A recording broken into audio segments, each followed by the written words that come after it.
Does free will exist, and where do intellectuals like Sam Harris go wrong? I'm Marco Perry. Welcome to the Perry Platform.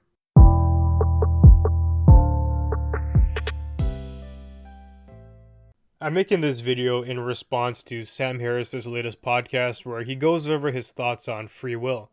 I found it to be very interesting, but I quite disagree with a lot that he put forward, and I thought I'd address that. To set the stage, though, I want to be very clear. I'm not here to admonish Sam. I quite like him. I think he's a very smart guy. He puts out great content, but we do have some differences when conceptualizing the topic of free will. Of course, Sam will think that his interpretation is correct, I will think mine is, and you as an audience member may have your own view on the subject. I did think it was worth talking about though, because it is a grand philosophical discussion, one that has many implications, and I'll start by outlining Sam's claim. He begins the podcast by essentially claiming that free will is not even a myth. It doesn't exist. There is no myth of free will. If you're under the illusion that it is a thing, that itself is not even a thing.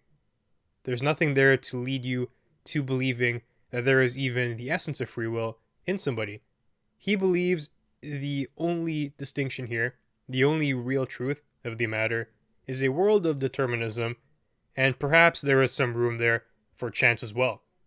Now, to quickly define our terms, so people who are unfamiliar with the topic can still remain on board, the idea of free will is essentially that you have some degree of control over yourself, the world around you, and your life.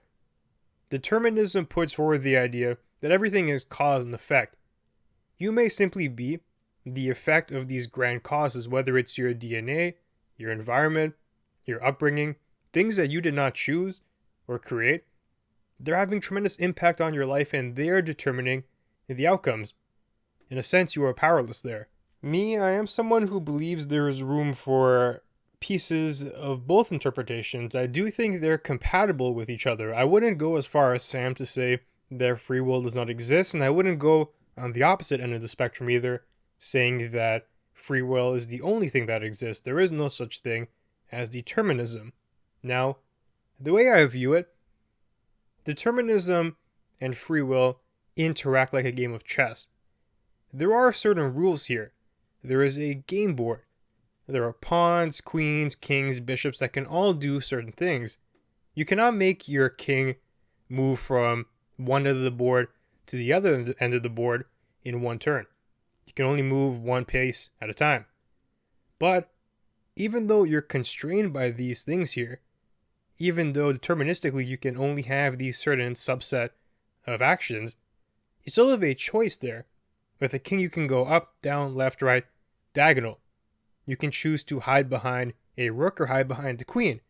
You can choose to capture an enemy piece, or you can choose to hide and flee. These are the semblances of free will that exist in the world. Although you are constrained by certain things, certain prerequisites and conditions, there's still a choice aspect there that has to be accounted for. Whenever someone harps about there only being free will, they're missing the determinism.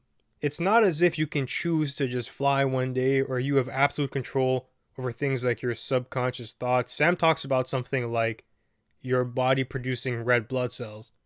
There's no will there at all. It's an automatic type of body response to the world. Now, the free will type people might have a hard time digesting that because they believe everything is their own doing, they have absolute control, they're the master. I think that's incorrect. I think it's actually the wrong application of the term free will, and Sam is right to tear that down. But on the other side of the equation, those who believe fully in determinism, sometimes they veer off and they become quite religious themselves, talking about destiny and fate. Now, Sam didn't put that forward. That's called fatalism, and it's not determinism. He doesn't go that far. But on that extreme, you can end there. You can say, why bother with anything? Why take any responsibility? Why choose to do this or that when it's all predetermined? Sam does talk about the importance of decisions, and we'll get there, but there is a fault in determinism thinking. While there is a noticeable cause and effect relationship in this world, there are still choices there. See, causes can lead you to a point, but once you reach an action point, it's time for you to make a call. You have a plethora of choices there. Now, it might not be entirely free, depending on how you want to define it. Let's say that I am born as someone with a genetic condition that makes me really crave sweets for whatever reason. And I've grown up in that environment loving sweets. Now, if I walk by the candy store, of course, it's not a 50-50, do I go in, do I go out? The scale will be tipped in favor of me going in because I love candy. It's part of my life. It's something that I am geared towards, but still, it's not a certainty. I am not destined to go in there simply because the causes are in the favor of me doing so. I can choose to not go in. Even though you could say it's unlikely, you still have the choice there, and that's powerful to recognize. I do realize that most of our differences are probably linguistic. How do you define free will? Person A might say this, person B might say that. Someone might question, what do you mean by free? And on the other side of the equation, determinism, how do you define that? Are you going as far as making it look like a pseudo-fatalist ideal? Is it taking into account the ability that you still have to make choices and whatnot? How do you define these things? Of course, there are common definitions. There are ones that are more fringe, but if we can amalgamate certain ideas and create a better one, which is what I'm trying to do, I think we do get to the end game in this philosophical discussion. Now, before we really get into talking about Sam's examples as to why he doesn't believe free will exists, I do want to lay out something very crucial here. You have to make a distinction in this debate between conscious and unconscious choices and thoughts. Now, if I'm walking down the street and all of a sudden I start thinking about lunch or what's going to be for dinner or something funny that my pet did, that's unconscious. It just came out of the void. These things happen, but there are conscious thoughts and choices as well. I can focus my attention to think about a math problem or what I'm going to tell you today on my podcast, and these aren't the same thing. If you don't make this distinction and you believe that the conscious and the unconscious are the same thing, I can see why determinism might have more of a pull for you. Because you would think that thoughts lead directly to actions, and the thoughts are coming out of the void, you have no control over that, and therefore how can you say you have any control over your actions? But that is missing a piece there. People have a variety of unconscious thoughts, some good, some bad, some whatever. That you might not be able to control. The process of a thought arising and going away and coming back and the randomness there, sure, that part of your psyche could very well be deterministic. Cause and effects that you have no idea are going on in the background are leading to these random ideas in your head. But where does the conscious come into play? The free or the will part of the equation? Well, it occurs when it comes down to action time. Just because you have thoughts in your head doesn't mean you have to act on them. If we can go back to the candy store example, just because the thought popped into my head to get a chocolate bar, or the impulse to eat it because I want it, because I'm hungry, these things will come up. Not because of my choice, I don't choose to make these emotions occur, or these thoughts to arise, but still, I do choose whether to act on them. In some sense, it's almost like the human being is a two-part machine. You have these subconscious things that are leading you towards certain places, making you feel certain ways, and you don't control that. Make no mistake, emotions, random thoughts, impulses, your body regulating itself, there's no free will there at all. That's purely deterministic. But the second part of the equation, though, is using your intellect, your consciousness, things that only human beings in the entire animal kingdom have been able to master. Well, maybe we haven't mastered it, but have been able to touch, that have been able to materialize. See, if we were simply relying just on instinct and whatnot, then for sure, we'd be determinism. We'd be living in a deterministic world. But that's not what's going on here. We do have the power of conscious thought that plays into that. It's almost like you're fighting a war. The unconscious versus the conscious, you knowing what's best for you, and your body trying to bring you into the candy store. It wants the sweets and the sugar. You may be disposed to that type of thinking, but when you really analyze it, use your head, you might come to the conclusion that it's not the best thing for you to do, and you have the power to stray away. Although it's not unconstrained, of course, maybe it's more likely you want to go in, but still, it's not predetermined. There is no destiny there. You can choose to break away or not. That is the freedom. It's a tug of war, kind of. Now that I've laid that out, I think we can take apart Sam's first argument with a little bit of ease. So, the first thing that he says to try and prove that free will is not even an illusion, doesn't even exist, it shouldn't be something to consider, is he tells you to close your eyes and think about a movie. Now, you can try doing that. Close your eyes, think about a movie, the first one that pops into your head. Now he asks you, did you really choose that? The answer is most likely no. You can close your eyes and there's a vast array of things that you could have selected. Your mind, almost like a lottery, just selected something. Whether it's he gave Wizard of Oz, Spider-Man, the Avengers, whatever comes to your mind, it wasn't like you sat down with all of the options there and you picked something. This is a case of the unconscious mind acting. It's working on its own. And he says, because you could not choose, there was no free will in this equation, in this thought process, given its simplicity, what makes you think there is any free will or any choice in more complex decisions in life? And he goes on to continue the example, saying that if there's no free will here, there's no free will anywhere. Now, he's partially right, but he also misses something. I agree, there was no free will there. Your mind acted deterministically, maybe randomly, selecting things that you did not choose. True. That was the unconscious mind. But take it a step further, though. Give the example a little bit more life to it. What if Sam said, think about the first movie that comes to mind, and then tell me about it. Okay, you thought about it. Let's say it was Spider-Man that came to mind. Do you tell him about it? Or do you not? There's a choice there, actually. Now we're starting to see semblances of the conscious mind propping up on top of the underworkings of the unconscious thinking. I don't have to tell you it, what came to my mind. I could. I'm probably likely to. But if I don't trust you for whatever reason, if I don't want to talk about it, I can choose not to. Just because the thoughts occurred in my mind in a deterministic fashion does not mean I am a slave to them. It does not mean I have to comply with the entire request. I can choose to do so or not to.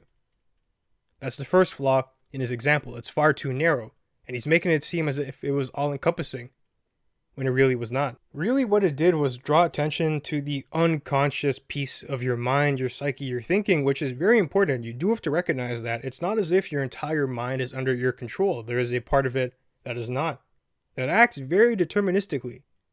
But when you get beyond that, there's also semblances there that enable you to make choices, and there is a part of your will that can control that.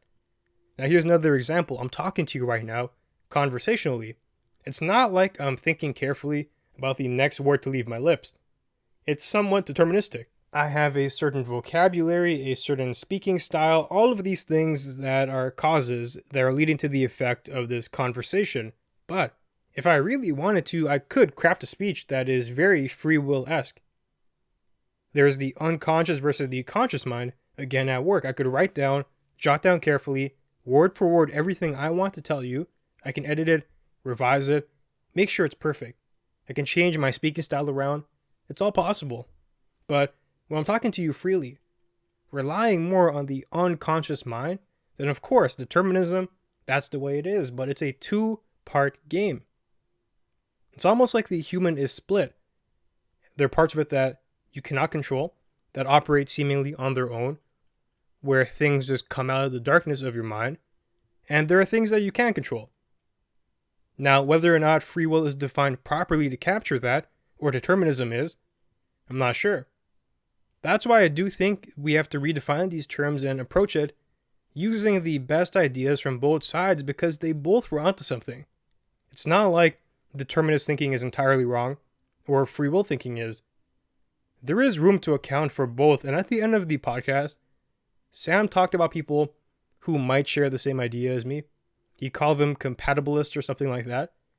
And I do think that might be the right line of thinking here. Now, after going through this example and pretending that it somehow destroyed the entire notion of free will, he talks about the ethics of this. How, because a lot of people believe in the notion of free will, that someone is in control of their actions, that there is a responsibility there, that it leads to things like hatred for people. He said, imagine a hurricane destroying your house versus a human doing it. Now, the hurricane is a force of nature. You can't attribute free will to it or a conscience. Therefore, you can't truly be mad at it. You can be mad at the outcome, but hating the wind, it doesn't make too much sense. But a human walking by who decides to just plow your house or burn it down, there is a certain line of thinking that attributes the fault to them directly because they intended to do this. And he says by removing the notion of free will, by thinking of things deterministically, where that individual was led to this path because of past conditions that they may not be able to control. Maybe their environment, their genetics, the content they viewed, the culture, the environment, all of these things amalgamated and accumulated and resulted in their effort to tear down your house. He goes further with this, and I think it's more clear in the next example, where he talks about there was a serial killer in America, and he ended up climbing a clock tower and was sniping people. I believe he killed something like 12 people and injured 30. Now, it turns out after the police executed that serial killer, they looked at his brain and they found there was a tumor there. And it was likely the tumor led to his actions. It was causing disconnections in his mind, making him think things, applying a layer of mental illness to his everyday actions.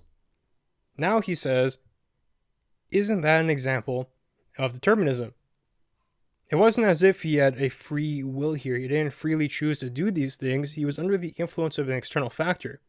A cause led to the effect of him killing all these people. Now here I would agree with Sam. It does seem like there was an influence there that led him to do something, but he's giving a very particular example that I don't believe maps onto the totality of the situation. You cannot attempt to rob people of their agency.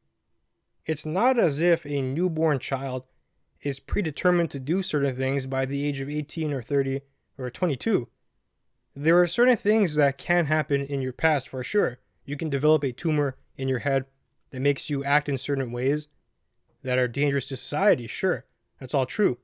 That can be the deterministic part of the equation. But when it comes down to it though, unless you're dealing with a severe mental illness, there are actions that are under your volition to pull the trigger, to go forward. You can have these thoughts, these unconscious thoughts telling you to do crazy stuff. And maybe you do need medication to quell them. Or maybe it's not that intense and you can do it with willpower. But still, when it comes time to declare an action, that is where you have some semblance of will. It's not entirely scripted. It's not entirely coming from the causes. The causes can lead you there for sure, but they can lead you somewhere else too. And your will is going to impact the trajectory. Sam does go on and gives another example. He says that things like vengeance and retribution are only possible under the guise of free will. Now, he gives the story of a person whose family was murdered by a soldier, and the individual actually encountered the soldier and had a chance to kill him to get vengeance, but he didn't do it. Instead, he called the police or something, and the soldier was sent to jail, but only for 1 year. Now, the person felt tremendous anguish from there, because he said, wow, that's not just. He only got 1 year. Maybe I should have killed him when I had the chance. That's what the soldier, or the person who encountered the soldier, may have been thinking. Now, Sam puts forward another counterexample. He says the anguish part is the problem. It's destroying your own life. You can't stop thinking about it. You're fueled by vengeance and retribution because you do cast responsibility upon the soldier who killed your family. Now he says, what if an elephant did it?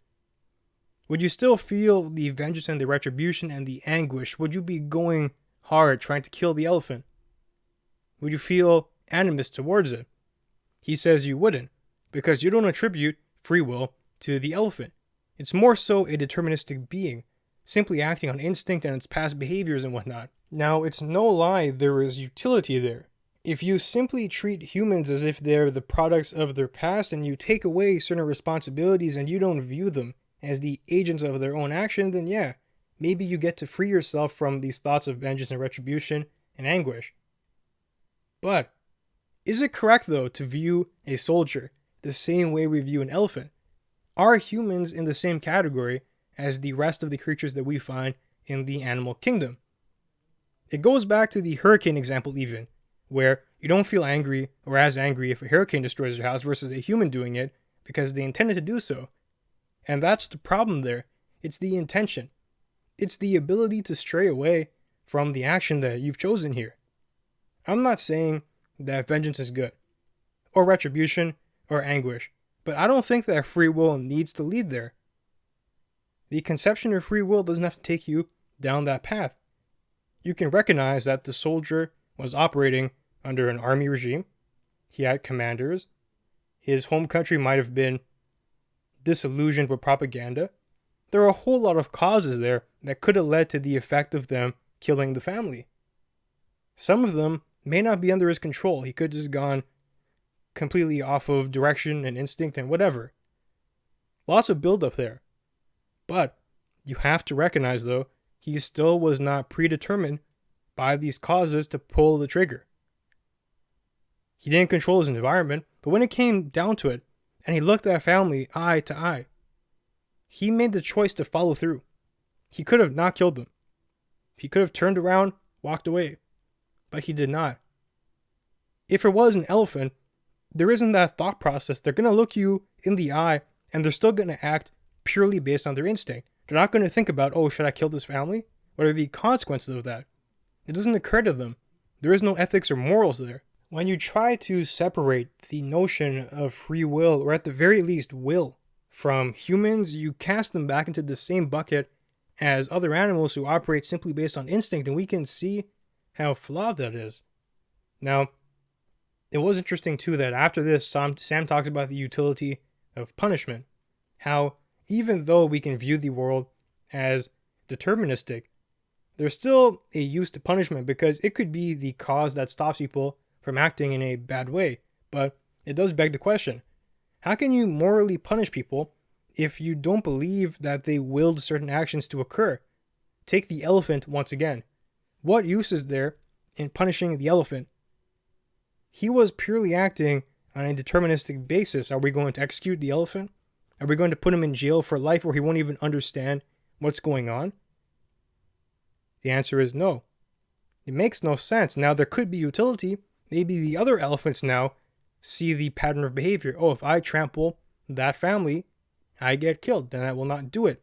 Sure, utility is there. But morally, what exactly are you punishing if not the act of will? If someone has not made a choice of their free will, of their own volition, what are you punishing them for? Sam thinks the moral justification, as he says, becomes that, well, we will punish them, not because it's their action and they have to own up to it and they're responsible for the outcome, but simply because everyone will be better off this way if we do punish them. Now, it strikes me as odd that he doesn't find that to be ironic and troublesome. Who determines better off? Of course, there are simple examples. If a murderer is let loose into your village, then yeah, you will want to punish him, even if you view him deterministically, because he poses a threat to you guys. But what if it's someone who is simply arguing about a contrary idea? Could the public officials, the higher ups, say, hey, we'd be better off without this guy in the streets causing you to think this way or spread those ideas, and we'll determine the validity of the idea and whatnot? The answer is it's a flawed justification. It can't simply be that whatever you deem society or the majority to be, and they'll be better off without this person, therefore punishment is justified. There are many things that we'd be better off without, in my opinion. Now, your opinion could differ. Sam's opinion could differ. If we're not judging people on the basis of their actions, though, and their intent combined with the action, then we're straying into this realm of obscurity. Our legal system is based on the notion that you are a free agent who is in control of your actions, and there are ways to find exception there. For example, those who are mentally ill. But putting that aside for now, the legal system is based on the notion of free will for a reason. That reason being, it's hard to justify or pin guilt or attribute some type of justified punishment to someone who is simply acting based on the deterministic fashion. And of course, there are two parts there. Once again, we're all to some degree deterministic, but we judge you based on the free will aspect of it. Why? Because you can't control the determinism. What are we punishing you for? If you can't control it, if you didn't will it to occur, it's simply a force of nature. It's happening without your consent, without your control. But we will hold you accountable, though, for how you act on that. If you have the impulse to rob a store, we're not going to jail you for the impulse. Everyone has these thoughts and whatnot. But if you go through it, if you choose to do that, that's where the issue occurs, and that's where we take action as a society. Now, Sam also puts forward another example. He says if you have the best golfer on earth and they miss an easy putt, can we blame him for not trying hard enough? Can he go back in time and try a little bit harder to sink it? He says no. His failure was caused by the state of the universe and his nervous system. Now, that's an amazing thing to say. That his failure, their failure, you can apply that to any failure really, was caused by the state of the universe and his nervous system. So he had nothing to do with it. Now, that may be the case in this, once again, very particular example of a professional golfer, but you can see the tenets that are coming out of the deterministic idea. That failures are caused by the cosmos and your nervous system, and it had nothing to do with your intent. Putting aside the fact that maybe the golfer missed on purpose. Maybe he had an underground bet. Maybe he got distracted. Maybe he could have been better prepared. Maybe he didn't sleep well enough the other night, so he was tired on this putt. Are we still going to say that it was the cosmos that led to this? Of course, at the end of the day, everything is your nervous system, but you do have choices that led to that outcome. The nervous system is part of the unconscious aspect of humanity. But if you didn't fuel it properly, if you didn't rest it properly, if you influenced it in a certain way, going back to the example maybe he intended to lose for whatever reason, then that onus is still on you.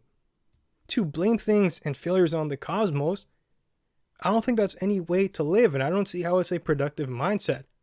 That's the issue with determinism and purely scientific worldviews. They put forward notions like this that take away individual responsibility, that throw into question morals and ethics and whatnot. Well, morals and ethics aren't really a scientific issue, and it's no wonder that they're becoming compromised here, because they're not truly the focus there. These philosophical concerns are at a different level. Then he closes off with an example of being unlucky. He takes Saddam Hussein's son, and that individual did some very bad things in his life. I don't want to repeat it.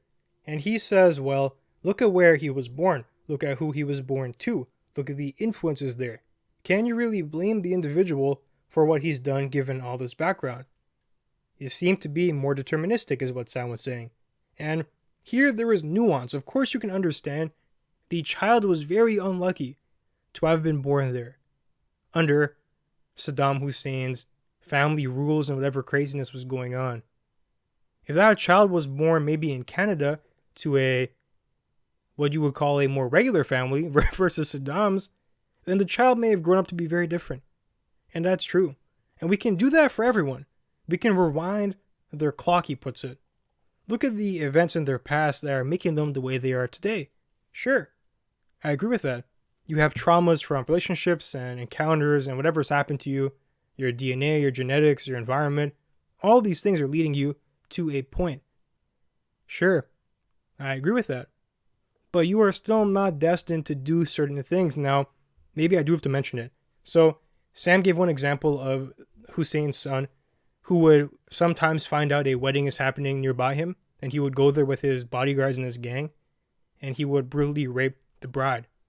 Now, we can say, of course, he had certain influences that led him to this path, he's become deranged. True, all fair. Determinism is making him want to do that. But the fact that he actually did it, that is his free will. He is not determined, he is not destined to actually carry out the action. That is his responsibility.